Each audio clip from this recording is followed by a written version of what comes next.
Good morning. Welcome to One Baha'i, that, regular show where I just share a few ideas about the Baha'i faith. As you know, it's nothing official, just me, one individual Baha'i. So I'm going to try filming outside again today. We'll see how this works. There's going to be a bit of noise because, cars. This morning, I want to go back to what I was talking about last week regarding a teaching plan. It's from the Advent of Divine Justice. And you may recall that the Guardian gave us 14 steps. Oh, that's my book and my notes. You may recall the Guardian gave us 14 steps to follow, and we looked at the first 7.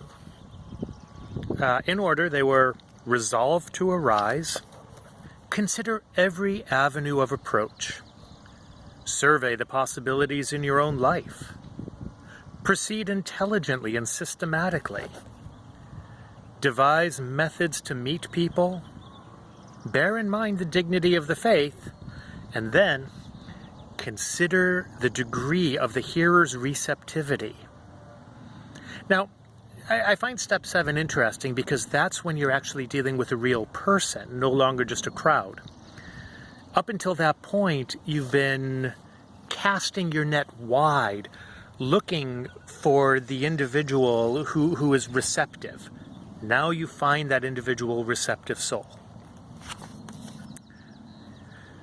So now we get to the second half. And yesterday I talked a little bit about prayer, and there was a comment that really caught my attention. Somebody said, and I'm paraphrasing, they said, when the manifestation arrives, he teaches us to express our yearning for God. And I just thought that was such a beautiful way to phrase it. So I was thinking about that phrase this morning. The messenger teaches us to express our yearning for God. And as I meditated on that phrase and looked over these other 7 steps, it cast a new light onto it for me. So number 8, the 8th step, is remember the example of the Master. When I look at the example that the Master gave us, the very first thing that comes to mind is what Baha'u'llah is reported to have said in Stories from the Delight of Hearts. When someone asked how we should teach, Baha'u'llah responded, look to the Master. See how he listens. And he described the careful attention with which the Master listened to those whom he was helping teach. So that's when I am told, remember the example of the Master, that's the first thing that comes to my mind. And then number 9, refrain at the beginning from insisting on laws that may be too much for the individual to bear.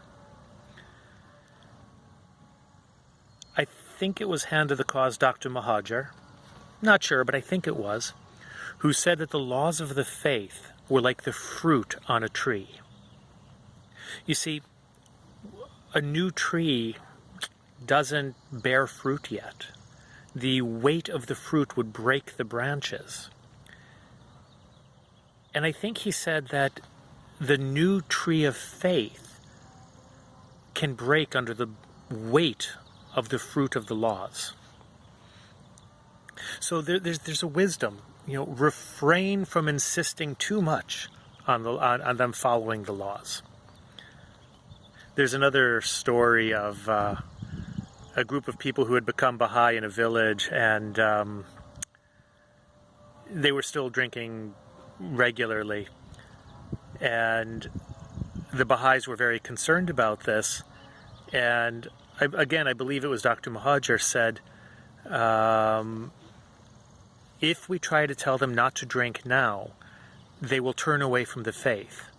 But if we allow them to drink now and help them moderate it and learn, then their children will learn not to drink. So he was thinking a generation ahead. And I just thought there was so much wisdom there. Which actually reminds me of step number 10. Try to nurse the person into full maturity. And I love the word nurse. Try to nurse them into full maturity. It's a slow, delicate, loving process. And then number 11, help them to declare.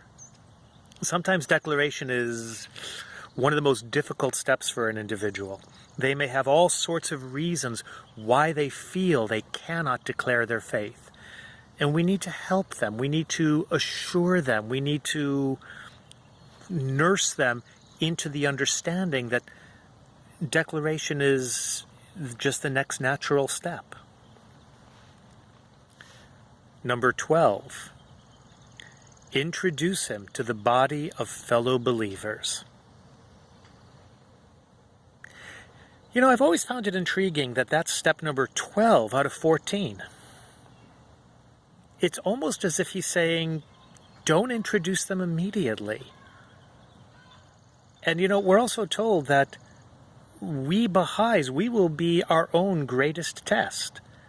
So I've often thought about the wisdom of this, and it's not to say don't introduce them to Baha'is, but he says don't introduce them to the body of fellow believers. So take your time, act with wisdom, introduce them to those that will help attract them to the faith, but at the same time understand that there may be those people in the community that they don't mesh with, and that these people can become a challenge for them. And this is wisdom again. It's worth recognizing this. Number 13, enable them to contribute their share to the growth of the faith. Well, isn't that accompaniment? Isn't that what we do throughout the Ruhi courses and throughout the Institute process? We find, even before they declare now, you know, we've learned a lot in these last 75 years. Even before they declare, we are helping them contribute their share to the growth of the faith, to the development of civilization. Because when someone has a job to do, they take ownership of the process. When we insist on doing everything for them, it becomes our faith, not theirs. And finally, 14, do not be content until the individual arises independently.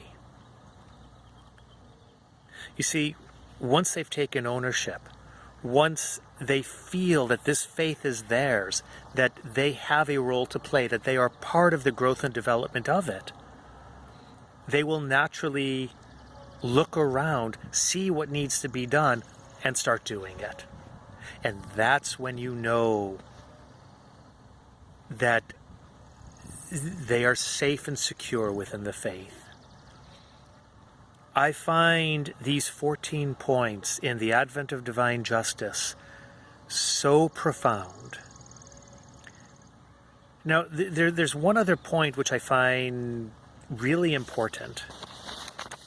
I'm going to open my book here and try not to disturb the camera. So, as I said, that was on page 42 and 43. But the very beginning of it, where he says, you know, resolved to arise, he also mentions that we are to capture the attention, maintain the interest, and deepen the faith. You will hear me cite those 3 points over and over and over. Capture the attention. That's like the Tablet of Ahmad. Proclaim, lo, the nightingale. Maintain the interest. You know, once you've caught their attention, I hope there's not too much wind disturbing the microphone here. Sorry, don't know how to edit that out yet. Once you've captured the attention, you need to maintain their interest. How often do we look at something only to say, oh, well, we're not interested, and turn away? No, we need to learn how to maintain the interest, not to bore the person. And then deepen the faith. Everything we do should help somebody move closer to their Creator. That is the essence of teaching, in my opinion. Helping them understand the deepest yearning of their heart. So anyways, I just wanted to make sure that we touched a little bit more about that passage from Advent of Divine Justice. Thank you again for your thoughts and your insights, and thank you for watching. Don't forget to hit the like button. I do appreciate it. And for those of you who are wondering why I'm wearing a headband today, it's because if I don't, my hair just goes and it's really scary. So, thank you again. We'll talk with you tomorrow.